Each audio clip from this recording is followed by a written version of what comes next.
Bon matin tout le monde. Donc, ce matin, nouvelle inspiration. Suite à ma nouvelle sortie, ma dernière tourne dans le fond, pour ceux qui ont suivi les lives en direct, j'ai commencé une tune qui était de Secret Temple. Donc, suite à ma sortie, j'ai eu une autre inspiration de faire une tune qui est dans le même genre. Sauf que je pense que je vais mettre une passe de drum and bass dedans. Donc ça, c'est mon inspiration ce matin. Donc, mon inspiration ce matin était de faire une création justement de commencer. Excusez-moi ce matin, je viens de me réveiller. Je suis directement dans l'inspiration, c'est pas très clair ce que je dis. Mon café va faire effet bientôt. Donc,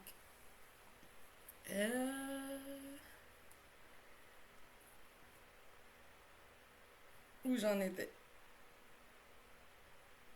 Bon, ouais, c'était ça. Fait que l'inspiration du moment, c'était de créer une passe de drum and bass en créant une autre tune style tempo bass, bass music, rester dans le même style. Et donc, inspiration du matin. On va aller. Donc, j'avais déjà commencé à créer là, mon kick.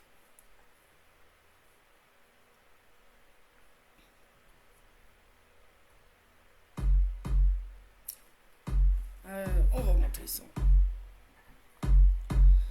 Ok. Donc, ça ressemble à ça. Après ça, j'ai créé mon bassline qui est exactement pareil comme mon kick. Pour que ça prolonge un peu. Comme vous voyez en bas, là, j'ai comme un sound design ici. Là. Je me suis amusée un petit peu avec justement ma bass, mes kicks et le tout. Et voici avec la bass. Fait que si j'enlève mon kick, ça ressemble à ça. Un genre de donc en mettant la bass en même temps que mon kick, ça va m'éviter aussi de mettre du reverb dans le kick pour prolonger, donner un effet plus large. Parce que quand on rajoute du reverb souvent dans les kicks, ça permet justement au son de prendre plus de place dans ta tune. Des fois ça m'arrive de faire ça. Là en ce moment, dans ce que je compose, c'est parfait que je mets ma bass en même temps que mon kick. Tous ceux qui ont suivi justement la séance d'equalizing, là, dans le fond, là, je l'ai déjà toute faite dans ma tune. En passant, en ce moment, c'est déjà fait. Fait que rien qui vous empêche d'aller voir la session numéro 10 qui explique un peu comment aller placer, aller faire l'equalizing par rapport à les fréquences et par rapport à vos instruments que vous avez choisis. Fait que c'est vraiment la séance live numéro 10 qui va probablement vous aider à faire un bon equalizing et un sidechain. Bon, à ce moment, après ça, suite à ça, j'ai été chercher mon snare. Que je me suis pas mal amusée. Qui ressemble à ça là.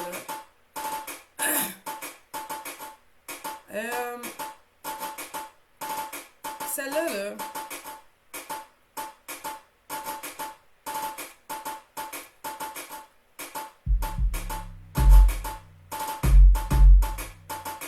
je me suis amusée pas mal. Là, comme vous pouvez voir, ok?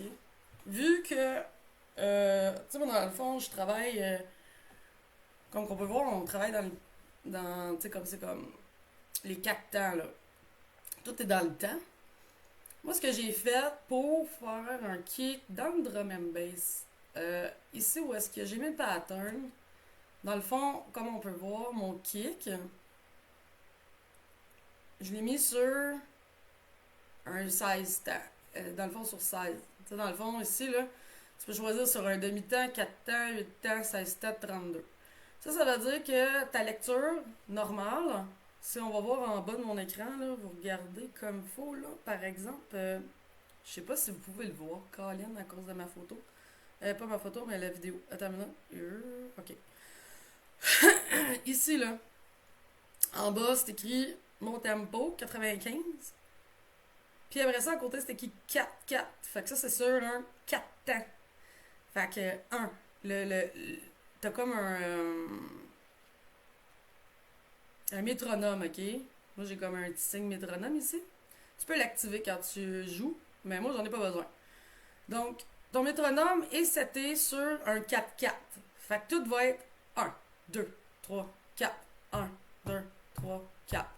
À ce moment-là, quand tu rentres tes beats en contre-temps, c'est que tu rentres ton kick entre le 1, le 2, puis le 2, puis le 3, puis le 4. Fait que ça va être comme ce qu'on appelle, pour ceux qui ont fait de la musique dans la vie, on appelle ça, tu sais, t'as des triolets. Fait que t'as comme 1, 2, 3, 4. Là, quand on va rentrer dans le drum and bass, on va rentrer dans le contre-temps. Fait que c'est... Ça se prononce un peu dans le même genre que quand tu le dis. Fait que c'est triolet. Fait que c'est comme le psytrance, souvent aussi, c'est genre... Dans le contretemps aussi, c'est des triolets, là, c'est genre padada, padada, padada, padada, padada. Ben, c'est pareil. Fait que là, on va faire pareil, tu rentres dans les 4 temps. Fait que dans le fond, ici, là, quand j'ai mon beatmaker, là, toutes les lignes pâles, c'est qu'est-ce qui est sur le 4 temps. Fait que 1, 2, 3, 4.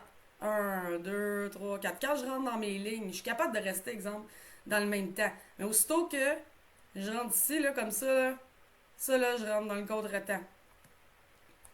Fait que entre mon 1, mon 2, mon 3, mon 4.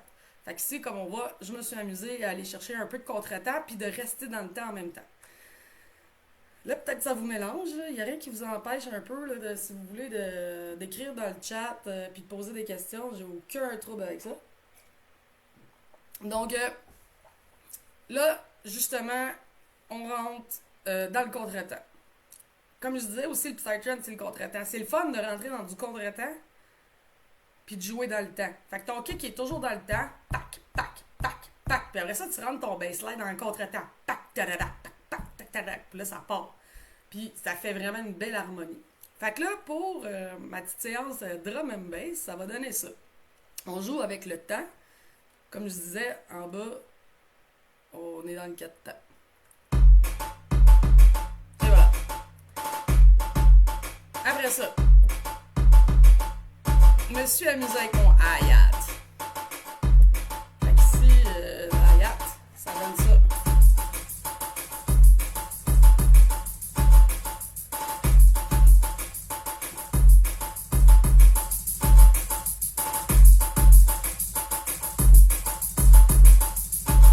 Et voilà. Donc, à ce moment-là, là, j'ai fait mon beatmaker, je me suis pas mal amusée. J'ai décidé que je gardais ce beat-là.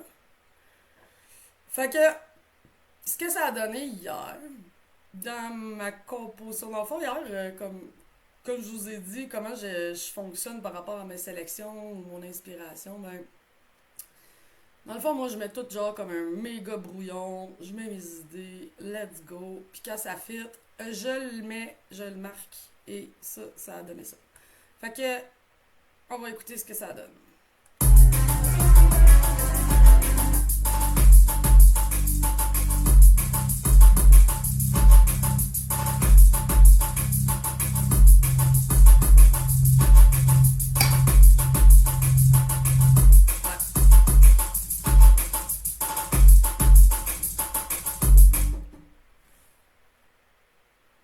Ok, fait que c'est à ce moment-là.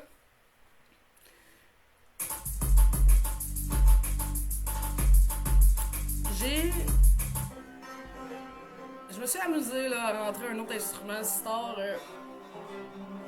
Là, ça discorde un peu, sincèrement. Là. Sauf que,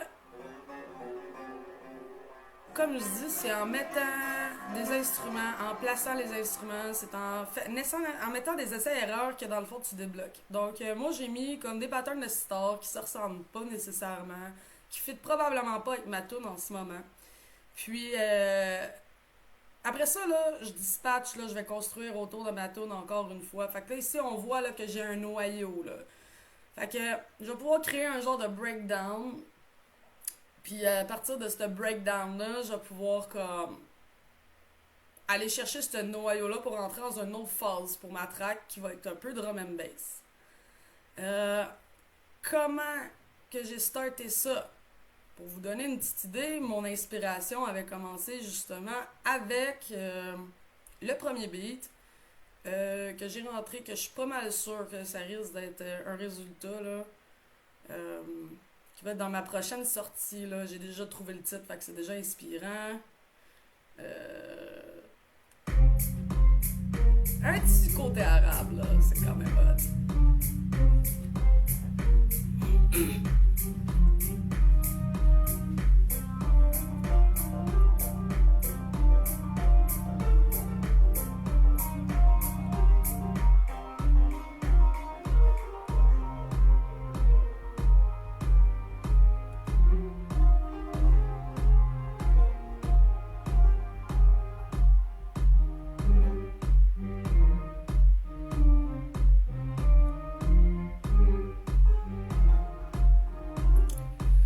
Comme vous voyez, la sitar elle fait pas nécessairement partout là.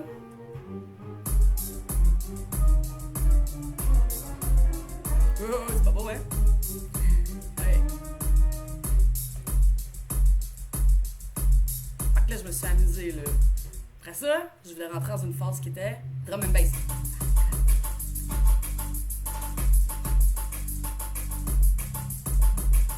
Faire des petites surprises dans tout là. Ça va être pas pire ça.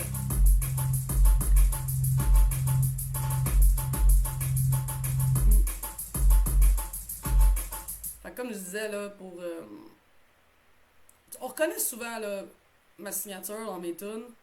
La seule affaire, c'est que je choisis pas vraiment là, ce que j'ai envie de composer le matin.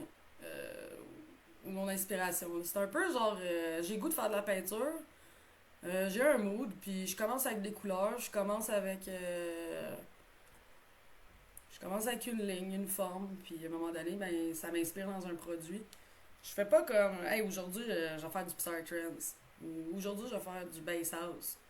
Souvent, quand j'ai décidé d'essayer de faire un style comme un peu ma tune de techno là, que j'ai mis de côté, j'étais dans un mode, j'ai dit, hey, je fais une tune de techno, ben, j'ai resté bloqué.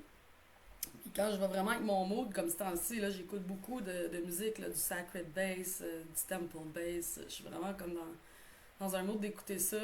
J'écoute gros des mix. Ben, ça va m'apporter à mon inspiration pas mal du moment qui va être une création dans le similaire, là, si on veut. Fait que, il y a du monde qui sont capables vraiment de comme dire, hey, moi je fais une tonne de Psytrance. Il arrive, bing, bang, pouf, le produit il est là. Je vais t'avouer, j'ai souvent essayé ça, puis c'était un fail de mon côté. Donc, j'avais eu une des questions aussi dans une petite discussion là, de genre, si j'ai pas vraiment un style. Oui, j'ai un style, on reconnaît que je mets souvent. Euh, je vais chercher des instruments orientaux, indiens. Euh,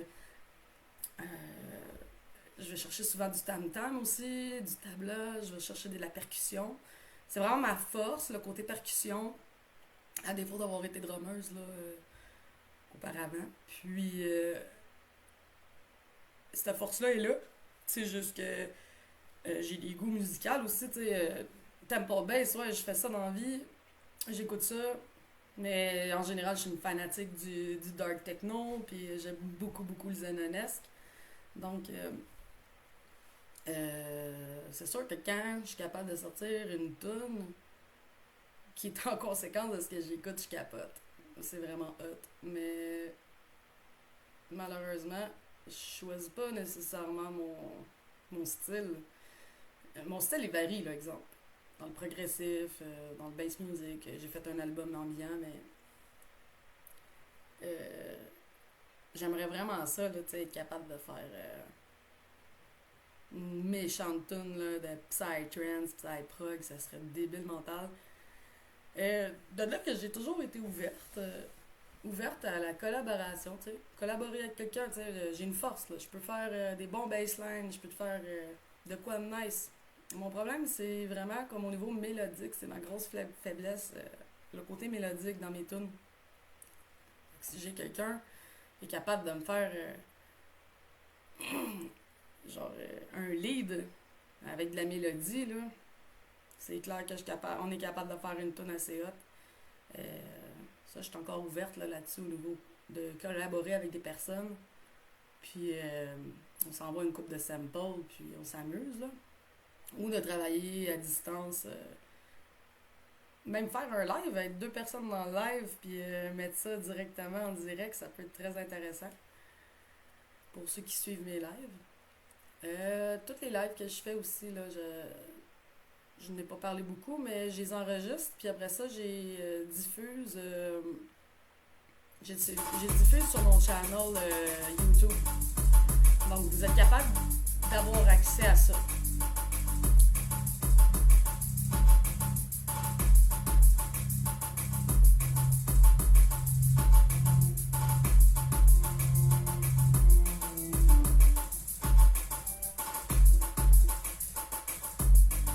Fait que, suite à ça, ici, là, on a un bon kick pour revenir à la toune. J'avais besoin de jaser un petit peu. Je suis super ouverte aussi là, aux critiques, ben pas aux critiques, aux trucs. Tu sais, vous voyez un peu comment je travaille. Gênez-vous pas de dire, hey Audrey, tu te casses un peu la tête. T'as jamais essayé, exemple, de faire ça quand tu composes? Je suis une personne vraiment ouverte. Comme je dis là, quand je fais des lives puis je fais de la composition, je vais au meilleur de mes connaissances. Qui veut dire que j'ai appris sur le tas, j'ai composé depuis 2007, j'ai rencontré du monde, il y a du monde qui m'ont donné des trucs, j'ai évolué. Et la vie, c'est ça, on évolue constamment. Alors, certainement que si vous avez des choses à me partager, euh, je suis vraiment ouverte à ça. Euh, Gênez-vous pas. Tu sais, laissez du commentaire, puis vous n'êtes pas obligé de le marquer directement dans le post de mon live. Vous pouvez m'écrire en privé aussi. Je pense que c'est important aussi de s'encourager en tant qu'artiste. J'en connais pas tant que ça, là, exemple, au Canada. Là. Oui, je suis en contact avec du monde, mais je pense que c'est important des fois de comme s'appuyer puis de comme être ouvert, de dire hey, je compose là, mais je me casse la tête là. T'as-tu un truc à me donner? Ou vice versa. Puis c'est de même des fois qu'on débloque, sincèrement, c'est en parlant entre artistes, puis en se supportant, puis de savoir que t'es pas tout seul à passer des heures dans ton studio à composer. Ça change un peu la game aussi, tu sais, de jaser entre nous. Je pense que c'est important. On est une communauté, puis on est déjà pas beaucoup dans cette communauté-là à écouter de la musique électronique puis à avoir la même passion. Alors, suite à mon drum and bass, on va aller créer un kick. On va créer un autre kick. Puis j'aimerais vraiment ça soit un kick vraiment deep et lent. Fait que on va rester dans le 4 temps, on va y aller avec la première séquence. Bass maintenant.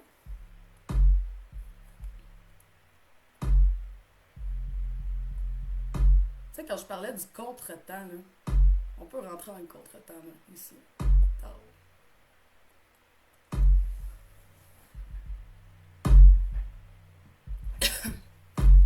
Contretemps. Ici, on est dans le contretemps dans le temps. Tu peux être en contretemps dans le temps. Moi, je veux vraiment que ça fasse un effet. Là, la baisse est trop. On va mettre en même temps ici que la baisse. Pas peur. Souvent, j'ai les beats dans la tête.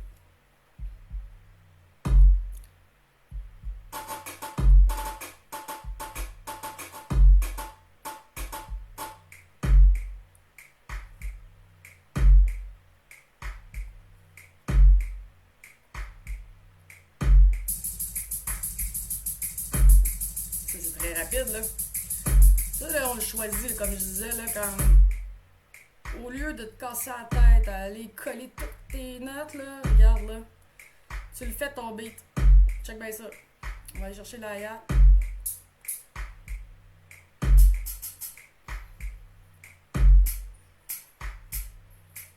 Ouais, lui, je l'aime pas.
Ok. Supposons que je prends ça ici, là. Je peux aller le mettre. Check. Quand ça, c'est la demi, là, c'est lent. C'est genre, t'as le temps de faire tes 4 kicks, là, sur 4. J'ai ajusté le métronome, ok? Ça, c'est le métronome sur 4. Toc, toc, toc. À chaque fois, t'as ton métronome qui fait un son aigu. T'es rendu à recommencer ta loupe de 4.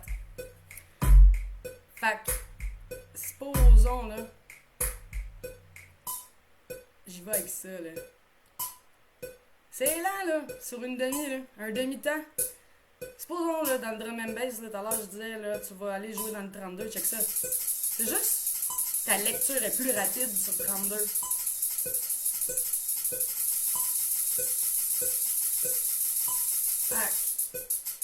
Fait que ce qui est le fun là-dedans, c'est que t'as pas besoin d'aller changer le BPM de ta musique, là. Tu restes sur 95. C'est un peu comme quand tu vas, pour ceux qui sont DJ, là, tu mixes une toune, je sais pas, de reggae, là. T'es dans le 80 BPM. Ouais, ça c'est comme ton beat tempo. Fait que le kick est genre lent, c'est genre boum, pis là ça part. T'as juste un kick, là, quasiment, là, c'est long, là. Ben, ça t'évite de changer de BPM, tu vas aller mettre, exemple, ton hi-hat sur 32, là, ta lecture va être plus rapide. Fait que tu restes toujours dans ton 4 temps. Tu restes toujours dans le même BPM. La seule différence, c'est que tu peux aller varier tout en restant synchronisé. Fait que mon hi-hat, là, on retourne là. Là, je suis sur 16. En général, je travaille sur 16. Je peux le mettre sur 8. Fait que mon pattern, il reste la même, mais la lecture est plus vite. Supposons que je vais le mettre sur un quart. Tac, tic, toc, toc, tac. Là, c'est très lent.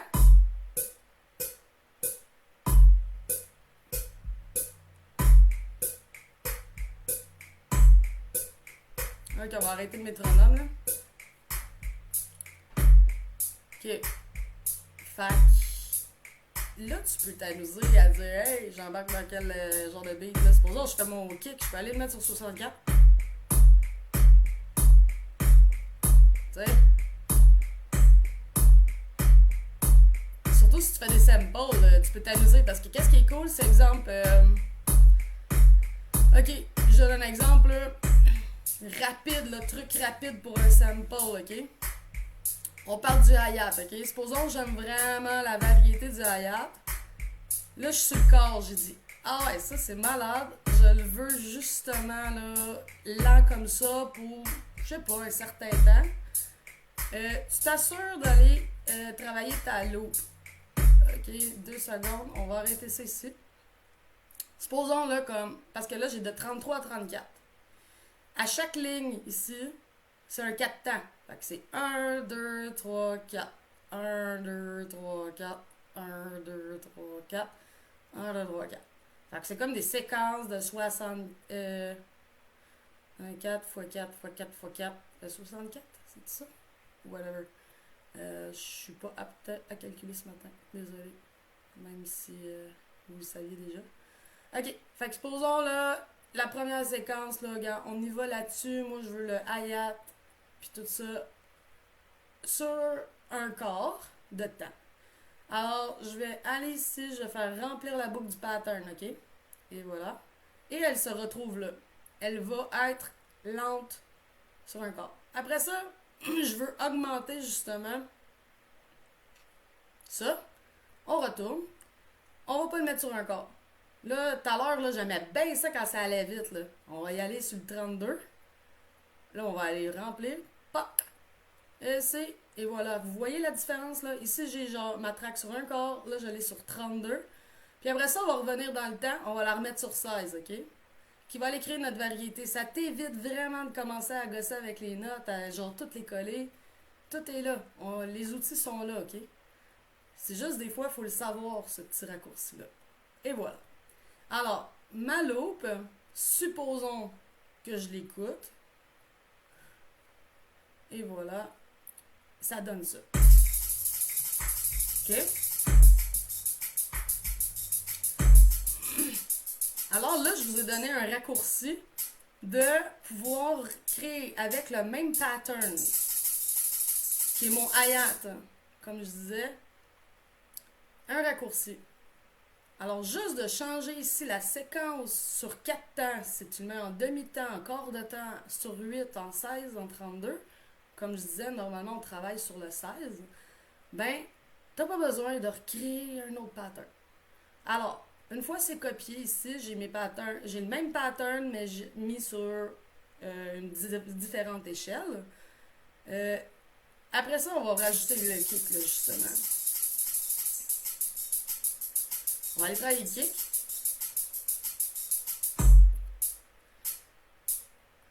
Fait que supposons que j'aime bien ça là.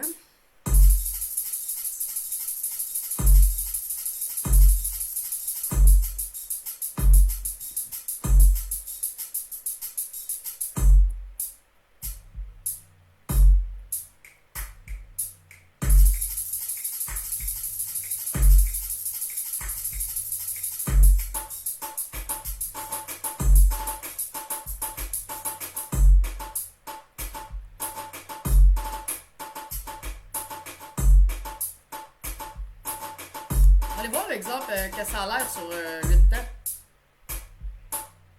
Hop, c'est pas très bon.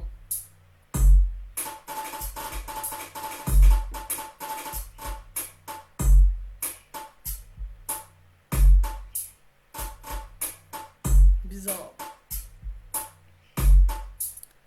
Mettre sur 32. Tac.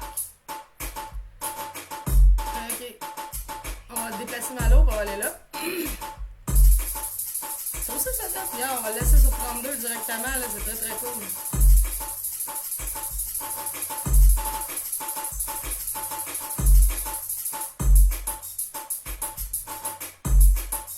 Fait qu'en réalité, j'aurais pu juste le laisser directement comme ça, là. Moi, là, je pense que justement, mon snare, mon hi-hat, on laisse ça de même. This is really, really nice. Écoute. On va aller mettre un wobble bass. 1, 2, 3, go. On va enregistrer. On va aller mettre ça ici, début de la loupe. 1, 2, 3.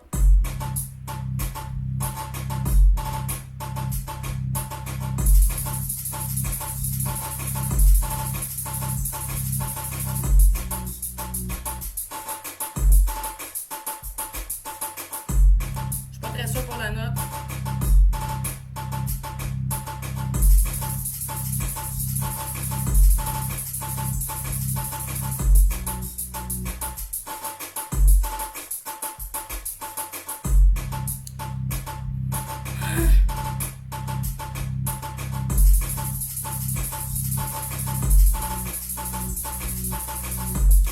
Souvent, là, quand tu veux une harmonie dans tes notes au niveau du piano, un autre petit truc comme ça, c'est tu restes. Tu dépasses pas 5 demi-tons. Fait que pour ceux qui connaissent la musique, 5 demi-tons, c'est comme sur le piano. Là, on voit pas le piano.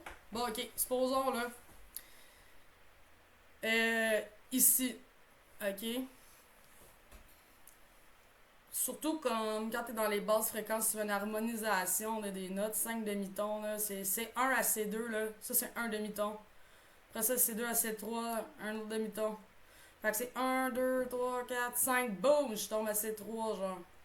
Fait que supposons que tu fais une note, là, qui est en C2, puis tu vas en C4, ça se peut que ça fasse, ouh, what the fuck. Fait que c'est comme, écoute, je joue pas tant de piano que ça, j'ai suivi des cours de musique auparavant. Ça se peut que ça s'appelle pas des demi-tons, mais à mon souvenir, c'est ça. Fait que on essaie de rester dans ces notes-là, surtout dans la bass. Fait que tu sais, je passe de C3 à C4, c'est cool. Je pourrais aller chercher une note là, mais dans le meilleur des mondes, c'est que si tu veux augmenter ta note en plus haute, plus aiguë, ben va aussi chercher ta note dans un autre demi-ton puis joue dans le même. Là. Tu fais juste changer de séquence de C3 à C4, joue après ça de C4 à C5. Oui, il y a les deux mains, mais tes deux mains, tu vas jouer dans un demi-ton. Souvent, tu vas pas. Ok, là, on s'élargit un peu sur le sujet. Je vais vous avouer que là, je peux sortir de ma zone de confort au niveau du piano, mais une bonne règle qui peut aider, c'est de rester dans un demi-ton. Fait que je passe d'une note à l'autre. Ben, j'irai pas comme faire exemple une grave puis tout de suite aller chercher une aiguë. Tu sais, c'est intense là, j'ai sauté comme trois demi-tons là, je suis passé de C1 à genre C4 là. Fait que de baisse c'est C1 à C2. Regarde, c'est bien. C1 à C2. Puis là, je peux jouer dans les notes là-dedans. Alors, on va aller retourner à ma tune. Ma petite table là.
Une tablette.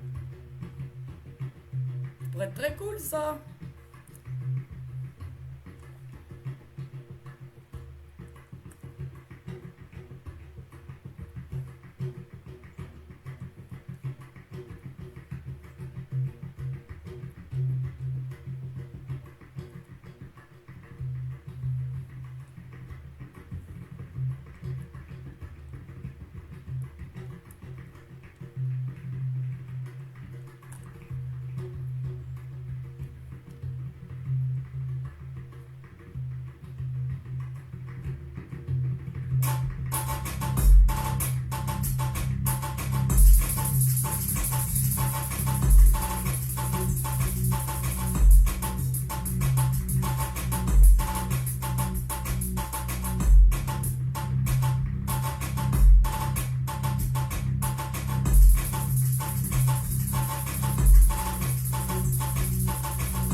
Donc, c'était pas mal ça pour ce matin. C'était la petite demi-heure de séance live. Donc, j'espère que ça a pu vous aider, de vous éclairer. Puis, comme je dis, je suis ouverte aux commentaires. Soit vous m'écrivez en privé, ou soit que vous écrivez directement sur le chat. Je sais même pas si le chat fonctionne, à vrai dire. L'autre fois, je l'ai activé. Je sais pas si c'est juste moi qui peux écrire. Si jamais il y a quelqu'un qui était en ligne en ce moment puis qui écoutait, parce que là, je regarde mon écran, fait que je vois pas s'il y a quelqu'un qui est en ligne en ce moment. Peut-être juste voir si le chat il fonctionne ici. Ouais, c'est comme exemple, je peux voir. Je vois jamais c'est qui est dans le fond qui est connecté. Je peux juste voir le nombre de spectateurs, mais je vois pas les personnes connectées. Si, supposons, il y a quelqu'un qui est connecté, ben c'est seulement si c'est écrit dans le chat que je sais c'est qui. Donc, là, à ce moment,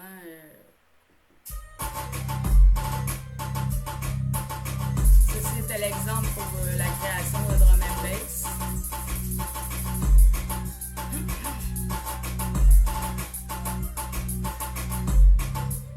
Fait que la séance d'aujourd'hui, vous pouvez la retrouver sur le channel YouTube, la réécouter sur ma page Facebook. Ça l'expliquait un peu la création de drum and bass avec comment fonctionnait le métronome par rapport au BPM puis les corps de temps. Puis là, j'avais déjà tout equalisé ma tune là, déjà d'avance. J'ai fait des presets. Si vous voulez savoir pour equaliser, sidechainer, il y a la dernière sortie de ma tune de Sacred Temple. J'ai fait la session live 10. Session live 10, vous allez voir comment equaliser votre tune par rapport aux fréquences, les high, les low et les mid. Ça vous permet vraiment d'avoir des petits trucs.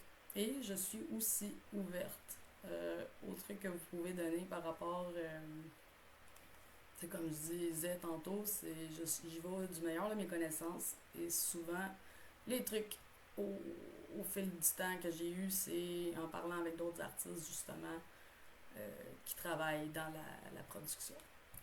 Alors, sur ça, je vous souhaite une bonne journée et à la prochaine.